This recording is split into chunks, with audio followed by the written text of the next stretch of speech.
할렐루야. 하나님의 그 풍성하신 은혜와 사랑이 여러분에게 함께 하시기를 축복합니다. 오늘은 교회력에 따라서 성령 강림 주일로 지킵니다. 성령님은 성부 하나님, 성자 예수님, 그 다음에 성령님으로서 제3위 하나님이십니다. 거룩한 영이시고요, 한편으로는 하나님 아버지의 영, 또 예수 그리스도의 영이라고도 불립니다. 그런 성령께서 강림하셨다. 강은 내릴 강이에요. 내려온다라는 강. 그 다음에 림은 임한다 그러죠. 온단 말이죠. 한마디로 말하면 성령께서 이 땅에 우리 가운데 내려오셔서 임하셨다. 그것이 성령 강림이에요. 오순절 성령 강림을 특별히 더 기념하는 그런 의미를 담고 있습니다. 그런데 이 오순절 성령 강림은 이미 800여 년 전에 요엘 선지자에 의해서 예언을 했던 내용이에요. 오늘 제가 봉독했던 내용이 바로 오순절 성령 강림 사건을 미리 알려주신 내용이라는 것입니다. 요엘 선지자 당시에는 이스라엘이 대단히 어려운 때였습니다. 메뚜기 재앙, 농작물 피해가 많고 경제적인 어려움이 있었고요. 더 중요한 것은요, 영적으로 신앙적으로 많이 내려앉아 있고 가라앉아 있었어요. 어려웠었다라는 거예요. 그런 때에 백성들은 마음이 참 어두운 가운데 절망하고 있었고요, 주변에 많은 어려움 때문에 힘들어하고 있었고요, 경제적으로는 먹을 것이 없어서 고통을 당하고 있었고요. 그러는 가운데 하나님을 찾아야 되는데 오히려 하나님을 찾지 않고 우상을 섬기고 세상 것들을 찾고 있으니 하나님의 심판이 임하지 않을 수 없지요. 그런 안팎으로 어려운 그때에 하나님은 심판으로만 마치지 않으셨어요. 회개하는 그 백성들에게 회복을 약속해 주셨고, 그 회복의 절정으로 성령을 부어 주실 것을 예언하신 것입니다. 그리고 이 예언, 요엘 선지자를 통해 주신 예언의 말씀은 그로부터 800년이 지난 다음에 오순절 성령 강림, 사도행전 2장에 나와 있는 오순절 성령 강림 사건으로 이루어진 것입니다. 오늘 말씀의 제목을 그래서 성령 강림과 약속 성취라고 그랬어요. 예언, 약속해 주셨고 그것이 이루어졌다라는 것을 알려드리고자 함입니다. 그래서 베드로는 이런 오순절 성령 강림의 이런 놀라운 은혜를 경험한 다음에 이렇게 표현했어요. 사도행전 2장에 이것이 곧 선지자 요엘을 통하여 말씀하신 것이니, 그대로 예언하신 것이다, 약속하신 것이다, 그것이 이루어진 것이 오순절 예루살렘 다락방에서 120명의 성도들에게 처음 임했던 그런 성령 충만했던 사건이다 라고 말씀하는 것입니다. 그러니 성령 강림은 단순히 한 사건이 아니에요. 하나님께서 지금도 교회와 우리 모든 성도들에게 부어주시는 은혜의 역사라는 것을 잊지 마시기를 바랍니다. 2000여 년 전 초대 예루살렘 교회 성도들만 받았다라는 것이 아니에요. 이미 많은 시대에 많은 분들이 이 성령 충만함을 경험했고 그 은혜 안에 머무르는 삶을 살고 있는 것입니다. 오늘 본문을 통해 이렇게 성령의 강림이 약속됐고 성취됨으로 우리에게 주시는 은혜가 무엇이냐 말이죠. 왜 성령님이 우리에게 임하셨느냐 말입니다. 첫째는 성령은 모든 사람에게 부어주시는 은혜라는 거예요. 이 중요한 것은 모든 사람이, 모든 사람. 오늘 본문 28절을 보세요. 그 후에 내가 내 영을 만민에게 부어주리니 그랬어요. 만민은 뭐예요? 모든 나라, 모든 백성, 모든 사람들을 말하는 거예요. 그런데 요엘 시대, 이 구약 시대에는 하나님의 영, 성령, 성신은 특별한 사람들에게만 임하셨어요. 예를 들면 모세에게 임하셨고요, 여호수아에게 임하셨고요, 사사들에게 임하셨고요, 엘리야나 엘리사 같은 선지자들에게 임하셨고요, 다윗과 같은 왕들에게 임했습니다. 그래서 특별한 사람들, 특별한 사명을 가진 사람들에게만 선별적으로 임했던 거예요. 그런데 요엘 선지자는 놀라운 말씀을 전합니다. 만민에게, 모든 사람에게 다 부어주실 것이다. 누구나 성령을 받을 수 있다, 이 말씀이에요. 만민에게 이 말씀은 남녀노소를 불문하고 신분의 차별이 없이, 계층의 그런 구분이 없이 모든 사람, 그 모든 장벽을, 모든 허물을 다 건너뛴다라는 말씀이에요. 사랑하는 성도들이요, 성령님은 특별한 교인들에게만 임하는 것이 아니에요. 특별한 교인들만 받는 것이 아닙니다. 목사만 받습니까? 장로님들에게만 임하십니까? 혹은 오래 믿은 사람들에게만 받는 거예요? 성경은 분명하게 말씀하십니다. 주님을 사모하는 모든 성도에게 주시는 하나님의 선물이다 라는 것입니다.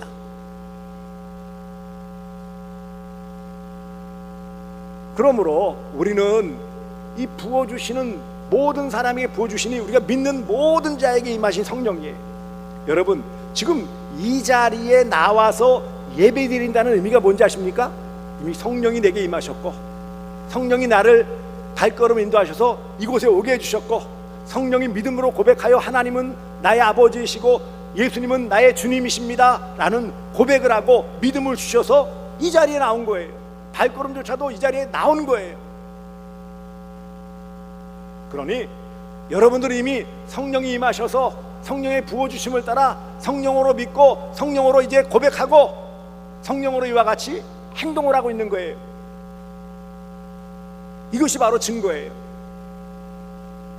만민에게 부어주시리라 이미 성취된 거예요.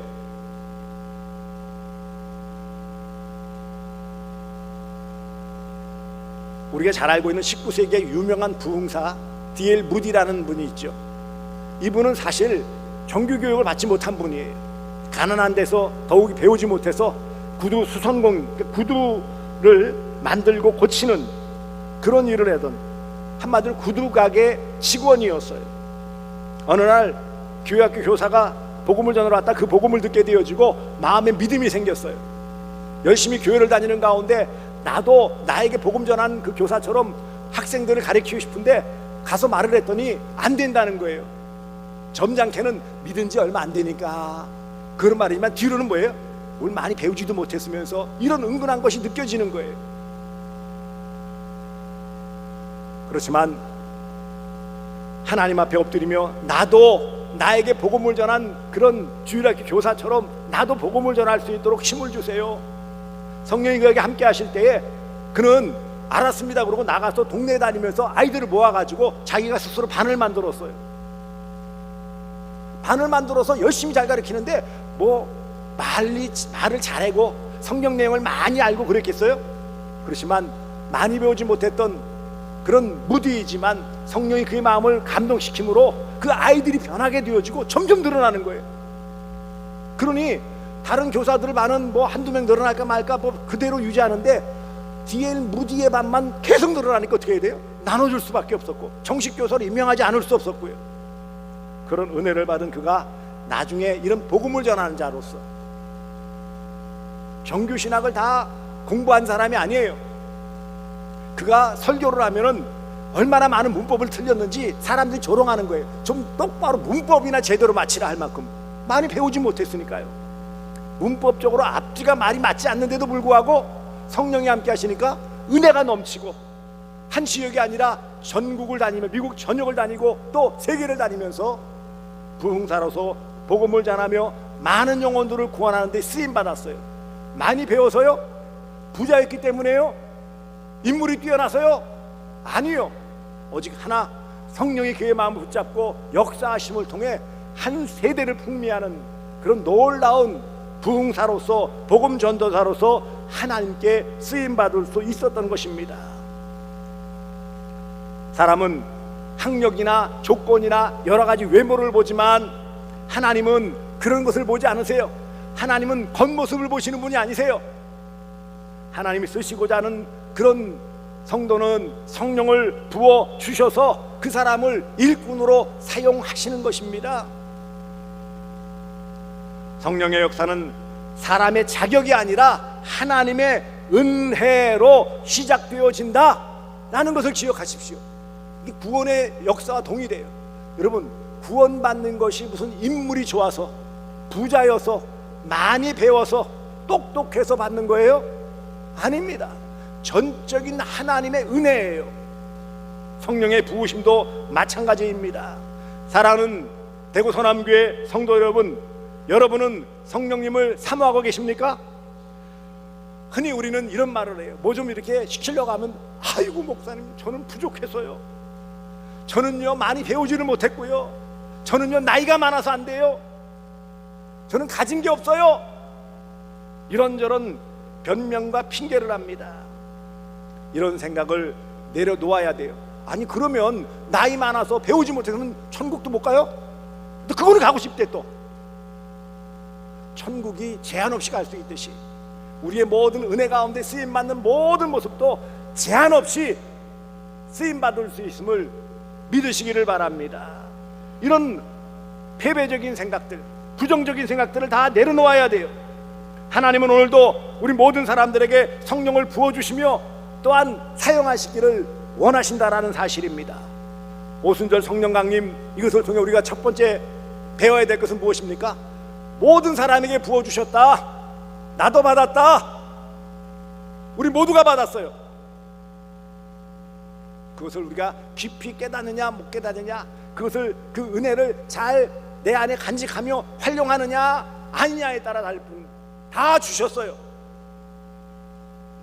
교회 나온 성도들은, 믿음으로 믿는 성도들은 이미 성령의 그런 거듭남을 통하여서 구원받았기에 성령이 내 안에 계십니다. 그런 성령이 내 안에서도 충만하심으로 역사하시도록 우리가 그 성령의 인도하심을 따라 살아가야 하는 것입니다. 두 번째로, 오순절 성령 강림 예언된 이 사건, 요엘 선지자를 통해 예언하셨고 오순절 성령 강림을 통해 성취된 이 사건은 두 번째로 우리 모두에게 새로운 비전을 부어주시는 것입니다. 오늘 본문을 보십시오. 28절 중반절에 보시면, 너희 자녀들이 장래일을 말할 것이며 너희 늙은이는 꿈을 꾸며 너희 젊은이는 이상을 볼 것이며 그랬어요. 장래일, 꿈, 이상, 이런 말씀을 하고 있어요. 본다라고 표현하고 있어요. 말하고 꾸고 본다. 성령이 임하시면 보는 눈이 달라진다라는 거예요. 안목이 달라진다라는 거예요. 성령이 임하시면 땅만 보던 사람이 하늘을 봅니다. 절망만 보던 사람이 소망을 봅니다. 환경만 보며 타령하던 사람이 이제 하나님을 바라보며 하나님의 계획을 사모하는 그런 귀한 자리에 나아가게 된다라는 거예요. 여기서 말하는 꿈과 이상은 단순히 우리가 밤에 자는 개꿈을 말하는 게 아니에요. 하나님께서 부어주시는, 하나님께서 보여주시는 미래와 사명, 비전이에요. 비전. 그래서 어떤 분은 구분을 하더라고요. 꿈과 비전. 꿈이라고 표현했지만 비전이에요. 꿈은 내가 바라는 것이라면 비전은 하나님이 심어주시는 거예요. 그러므로 오늘 본문에서 말씀하시는 늙은이는 꿈을 꾸며 젊은이 이상을 본다라는 말은 뭐예요? 비전을 말하는 거예요. 성령을 통해 하나님께서 우리의 마음에 심어주신 그 사명을 말하는 것이고 미래를 말하는 것이에요.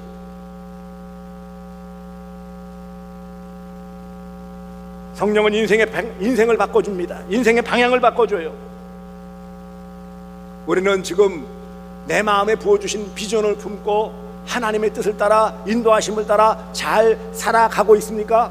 아니면 패배적인 마음에 나는 안 되고, 나는 부족하고, 나는 연약하고, 나는 이래서 안 되고, 나는 저렇게 해서 할 수 없다라고 변명하며 핑계하며 주저앉아 있지는 않습니까? 한 농부가 어느 곳을 가다가 독수리 알을 보게 되었어. 무슨 알인지 정확하게 모르지만 어쨌든 알이 있으니까는 뭔가 싶어가지고 집에서 키우는 닭장 안에다가, 그 둥지에다가 넣어놨어요. 알을 깨고 보니까는 생김새가 다르죠, 당연히. 그런데 알 깨고 평화롭게 살다가 조금씩 보니까 덩치가 달라지는 거예요. 덩치는 분명히 겉모습은 독수리인데 여전히 뭐예요? 옆에 있는 닭들처럼 땅에 있는 모이를 쪼고 있고요. 땅만 보고 있어요. 그런 어느 날 갑자기 방아리들 닭들이 휘사삭거리면서 도망다니는 걸 보고서 왜 그럴까 그러면서 하늘을 쳐다봤더니 뭔가 큰 새가 하늘을 빙빙 돌고 있는 거예요. 이상해가지고 아니 저 새는 뭐예요? 그랬더니 그게 바로 독수리란다. 독수리가 쏜살같이 와가지고 우리를 채간단다. 모양은 같은데 날지를 못해요. 왜요? 자기는 여전히 닭이라고 생각하고 땅만 보고 있기 때문에 다른 닭과 더불어 그냥 휙하니 둥지로 도망가 버리는 어리석은 모습을 보였다라는 거예요. 무엇을 보고 있습니까? 무엇에 내가 그런 시선을 두고 있느냐고요. 평생 땅의 것, 썩어질 것, 없어질 것만 바라봅니까? 아니면 하나님을 바라보며 하나님 주신 비전을 바라보며 하나님 주신 사명을 바라보고 있습니까? 성령께서 임하시면 새로운 비전을 보게 되어집니다. 하나님께서 나를 이렇게 사용하실 수 있구나. 하나님께서 우리의 가정을 이렇게 멋지게 회복시켜 주시는구나. 하나님께서 우리 교회를 이렇게 부흥하며 성장시키시는구나 고백하며 감사할 수 있는 것입니다. 성령님은 하나님이 주시는 비전을 보게 하며 그것에 최선을 다해 다름질할 수 있는 힘을 공급해 주시는 것입니다. 혹시 지금 여러분 낙심 가운데 절망 가운데 있습니까? 미래가 보이지 않고 앞이 캄캄하다고 생각하십니까?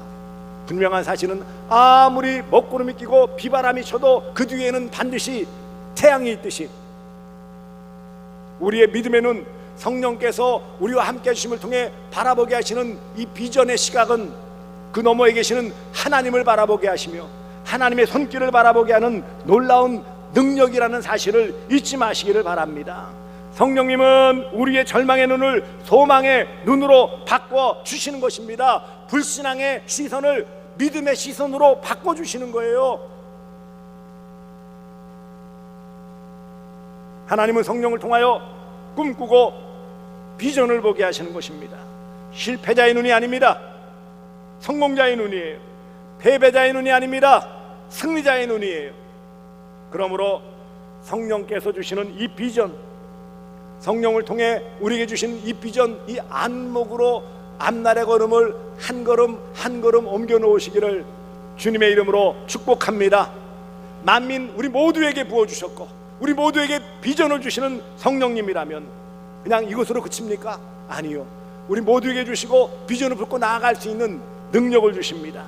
성령의 임하심은 세 번째로 바로 우리 모두가 사명을 감당할 능력을 부어 주신다는 것입니다.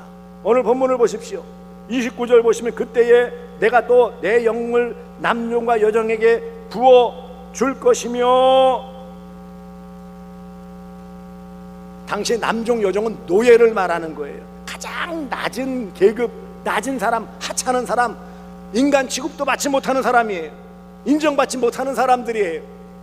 이런 사람들에게까지 성령을 부어주신다. 이 말씀은 하나님은 가장 연약한, 가장 부족한, 가장 무능력한 자라도 들어 성령을 부어주시고 사용하시겠다라는 선포예요. 성령은 단순히 감동을 주시는 분이 아닙니다. 위로만 주시는 분이 아니에요. 능력을 부어 주시는 분이십니다. 오순절 성령 충만함으로 능력받은 제자들은 두려움에 숨어 있었던 그 자리에서 떨치고 나갔어요. 사실 어찌 보면 마가 요한의 다락방은 원래는 뭐예요? 숨어 있던 곳이에요. 그렇잖아요. 두려워서 벌벌 떨던 곳이에요. 하지만 예수님의 약속의 말씀을 따라 성령 충만함을 간절히 구했을 때 요엘 선지자의 약속, 예수 그리스도의 확인한 바와 같이 성령이 불의 해와 같이 강한 바람의 모습으로 나타나심을 통하여 충만함을 입었어요. 사실 제자들은 다 겁쟁이에요. 예수님이 잡히실 때는 다 도망갔어요. 베드로는 예수님을 3번이나 부인했습니다. 그러나 오순절 성령 강림 이후에는 완전히 변화되어졌어요. 베드로는 수천 명 앞에서 담대하게 복음을 전했어요. 회개를 전했어요. 사람들이 제일 듣기 싫어하는 말이 뭘까요? 회개하라는 거 아니에요? 많은 사람들이 베드로의 설교 듣고 형제 우리가 어찌할꼬 했을 때 뭐라고요? 회개하고 그랬어요. 회개하고 성령을 받으라.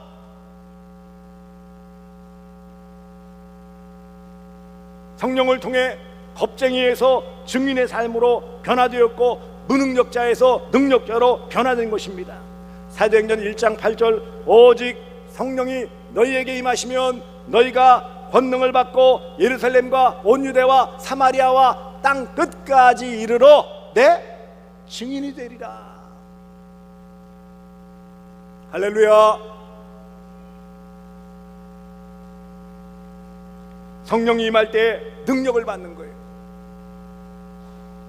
연약하고 부족하고 무능한 인생들이지만 성령이 임하시면 능력의 영이신 성령이 함께 하시면 권능, 권세와 능력을 받아서 증인의 삶을 살아갈 수 있다라는 것입니다. 그러므로 우리가 이 성령 충만함을 받아 우리가 이런 능력 있는 그리스도인의 삶을 살아가는 것이 마땅한 것입니다. 안타깝지만 1990년대까지도요 한국교회는 하면 많은 교단이 있죠. 보수교단, 합동을 비롯해 고신이나 이런 합신 이런 데는 여전히 성령님에 대해서 별로 안 좋아했어요. 제가 전도사 시절에는요 방언을 말하면 등싸대기 맞았었어요. 쫓겨났어요.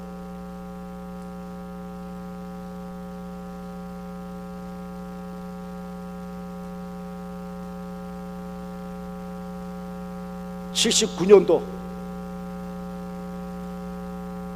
이 경기도에 있는 오산리 순복음 금식기도원이었어요. 그때는. 그 뒤에는 최자실 기도원으로 바뀌었지만 처음 가가지고 이 골수 고신 청년이 가가지고 헷가닥 뒤집어졌어요. 뭐가 이런 데가 있나. 지금은 뭐 고신이나 합동이나 뭐 다 비슷비슷하지만 그때는요 가가지고 너무 놀래가지고 어이구 이거 잘못 왔다 이거 막 드럼을 치고 막 두들겨대고 막 뭐 긁고 막 하는데요. 야 이거 뭐지 이거 잘못 왔다 이거 금식기도 공짜로 은혜 받을 수 있다 그래서 왔더니만 이거 뭔가 잘못 왔다. 그런데 보십시오. 물론 신학적인 여러 가지 면에서 이런 더 탁월한 것도 아니었고 하지만 단순하게 성령을 사모하고 성령의 은사를 사모하고 물론 어떤 부분에서 과다라고 표현할 수 있지만 적어도 80년대, 90년대, 2000년대 초반까지 뭐예요? 지금도 그렇습니다. 여의도 순복음교회는 세계 최대의 교회예요. 이렇게 저렇게 우리가 뭐 이렇게 저렇게 할 거 없어요. 성령이 임하시면 그 안에 놀라운 은혜의 역사가 나타나는 거예요. 성경이잖아요. 성경이 말씀하고 있잖아요. 그런데 이것으로 또 너무 제한하고 저런 우리의 경험이나 전통으로 한계를 두어서 그것을 충분히 누리지 못한다는 것은 아쉬운 일이 아니겠어요? 성령님은 만민에게 부어주신다고 그랬어요. 교단을 따라 부어주시는 거 아니에요. 만민에게 주신다는데 왜 그것을 더 많이 누리는 분들이 있고 왜 그것을 자꾸 밀어내가지고 누리지 못하느냐고요.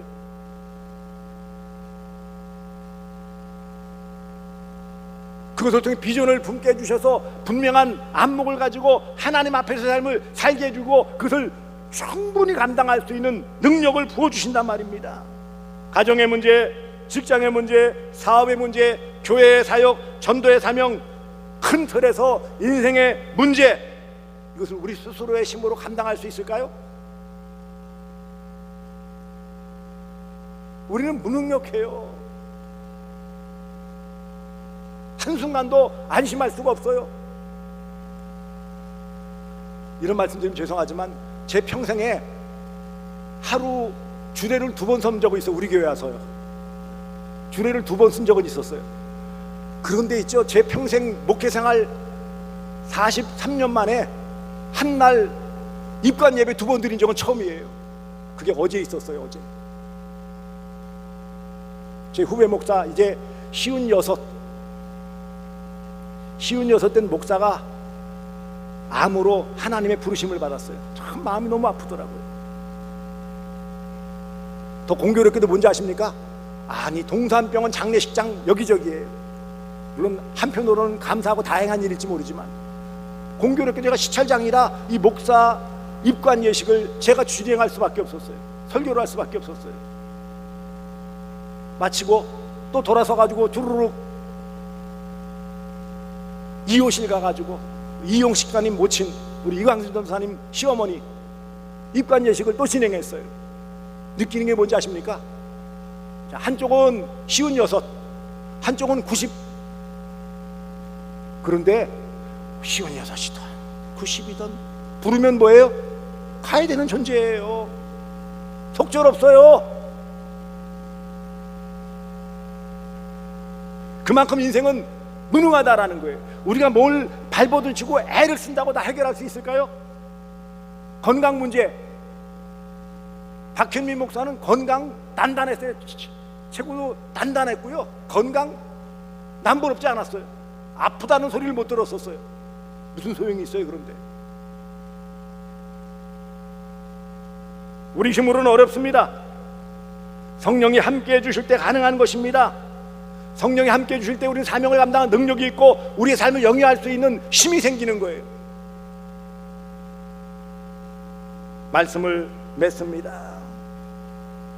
모든 것 하나님께서 함께 해주심을 통해 이루어주시는 이 놀라운 은혜는 요엘 선지자가 약속하신 성령 강림을 통해 이미 이루어졌고, 또 주님 오실 때까지 오고 오는 모든 세대에 다 계속 성취될 것입니다. 오늘도 하나님은 똑같이 성령을 부어주십니다. 우리는 반드시 세 가지를 기억해야 합니다. 첫째, 성령님은 모든 사람에게 부어주시는 은혜입니다. 내가 받았어요? 안 받았어요? 받았어요? 안 받았어요? 아니, 표정은 뭘 주셨어요? 그런 표정을 짓고 있어.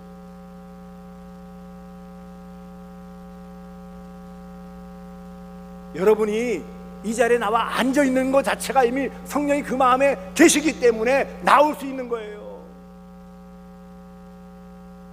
성령은 우리 모두에게 이미 부어주신 은혜를 받았으니 은혜를 품고 살아야 됩니다. 둘째로, 성령님은 새로운 꿈과 비전을 부어주십니다. 우리가 어떤 방향으로 어떻게 살아가야 될지 똑바른 길을 비춰주시는 거예요. 바닷가의 등대가 비춰줌으로 그 등대빛을 따라 배가 항구로 안전하게 도착하는 것처럼 성령께서 우리의 안목을, 우리의 방향을 확실하게 잡아주셔서 또 우리가 무엇을 하고 어떻게 살아가야 될지 비전을 확실히 비춰주심을 통해 우리는 그 비전을 따라 살아가면 되는 거예요. 성령을 따라 살면 승리의 삶, 성공의 삶을 사는 거예요. 세 번째는, 성령님은 우리가 모든 사명을 감당할 능력을 부어주십니다. 여기서 말한 능력이라는 것은 영육간의 모든 것을 포함하는 거예요. 건강도 포함되어져요, 물질도 포함되어져요, 지혜도 포함되어져요. 물론 영적인 능력은 더 말할 것도 없지요. 이처럼 모두가 받은 성령의 은혜, 우리에게 비춰주시는 그 비전을 품고 부어주시는 능력으로 잘 감당하시기를 바랍니다. 성령이 임하면 평범한 사람이 하나님의 사람이 되어지고 두려운 사람이 담대한 증인이 됩니다. 절망하던 사람이 소망의 사람으로 변화됩니다. 사순절을 지나 부활절을 지나 오순절을 기다리는 교회는 성령을 사모해야 됩니다. 초대교회가 다락방에서 한마음으로 기도했듯이 우리도 간절히 기도해야 합니다. 이 시대에 모이지 않는다, 다음 세대에 문제가 있다, 교회의 위기다, 다양한 진단들을 하는데 해결책은 딱 하나예요. 오순절에 했던 성령님을 사모하며 다시 우리에게 충만하심으로 역사하도록 간절히 갈망하며 엎드려 기도하는 것 외에는 없습니다. 주여, 약속하신 성령을 우리에게 부어 주시옵소서. 구해야 돼요. 우리의 가정에 성령 충만함으로 함께하여 주시옵소서. 우리 교회에 약속하신 성령을 마음껏 부어 주시옵소서. 우리의 다음 세대 위에 성령 하나님 임재하여 주시옵소서. 간절히 기도해야 돼요. 그때 하나님께서 요엘 선지자 약속처럼 우리 가운데 성령을 더욱 풍성하게 부어 주실 것입니다. 성령은 하나님께서 부어 주시는 최고의 선물이며 성령이 임하는 곳에 회복과 비전과 능력이 나타납니다. 할렐루야. 남 잘 되는 것만 부러워하지 말고요, 우리가 부어주신 은혜 잘 누릴 수 있기를 바랍니다. 우리 모두 성령의 기름 부으심을 받고 성령 충만함을 살며 성령의 은사를 받아 성령의 열매를 맺는 능력 있는 그리스도인의 삶을 살아갈 수 있기를 주 예수 그리스도의 이름으로 축복합니다. 기도하겠습니다.